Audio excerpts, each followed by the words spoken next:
Mahasiswa Kedokteran Universitas Baitur Rahman Padang melakukan kegiatan Medical Baitur Rahman Social Action yang disingkat MBSA dalam bentuk pengabdian masyarakat di Kabupaten Padang Pariaman, Senin 3 November 2024. Inilah suasana kegiatan MBSA dari Fakultas Kedokteran Angkatan tahun 2023.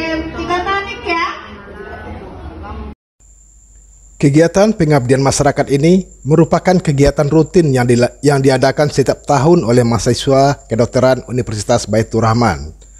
Pembukaan MBSA ini diisi dengan berbagai kegiatan, yaitu edukasi dan penyuluhan kesehatan, screening penyakit bagi ibu-ibu hamil dan lansia di daerah itu. Untuk menentukan status gizi dari calon pengantin tersebut. Kemudian kita lakukan persiapan gizi.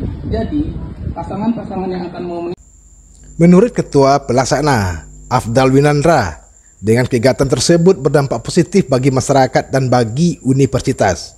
Karena kegiatan tersebut tidak dipungut biaya, bahkan masyarakat mendapatkan pendidikan kesehatan dan sembako dari Universitas Baitur Rahman Padang. Kegiatan ini berjudul MBSA, Medical Baitur Rahman Social Action, suatu bentuk kegiatan yang mana tujuan utamanya yaitu adalah bakti sosial. Nah, pada kegiatan ini kami akan canangkan di dua daerah terpisah, di satu kabupaten yaitu Kabupaten Padang Pariaman. Yang pertama itu ada di kantor hall Bupati Padang Pariaman, yang kedua ada di SD 03 Batanganai. Kegiatan ini kami selenggarakan kepada pasien-pasien di sana dengan targetnya yaitu adalah ibu-ibu hamil, ibu-ibu yang sudah memiliki anak, dan juga nantinya ada lansianya. Pemeriksaan ini akan kami lakukan ke dua tempat ini. Yang pada tempat pertama ada pemeriksaan GCU, glukosa, kolesterol dan uric acid, dan di tempat dua ada pemeriksaan cek HB. Kegiatan ini kami selenggarakan pada satu hari, yaitu di tanggal 3 November 2024, yang mana diserentakkan di kedua-dua tempat ini. Kegiatan ini juga dilengkapi dengan penyuluhan yang diberikan oleh dokter spesialis oleh kami, yang mana nantinya akan memberikan dampak yang sangat positif kepada masyarakat di sekitarnya.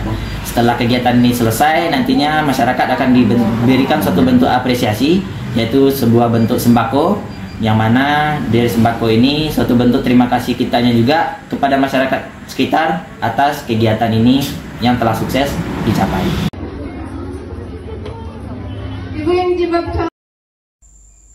Dari Padang Pariaman, tim Minangkabau TV mengabarkan.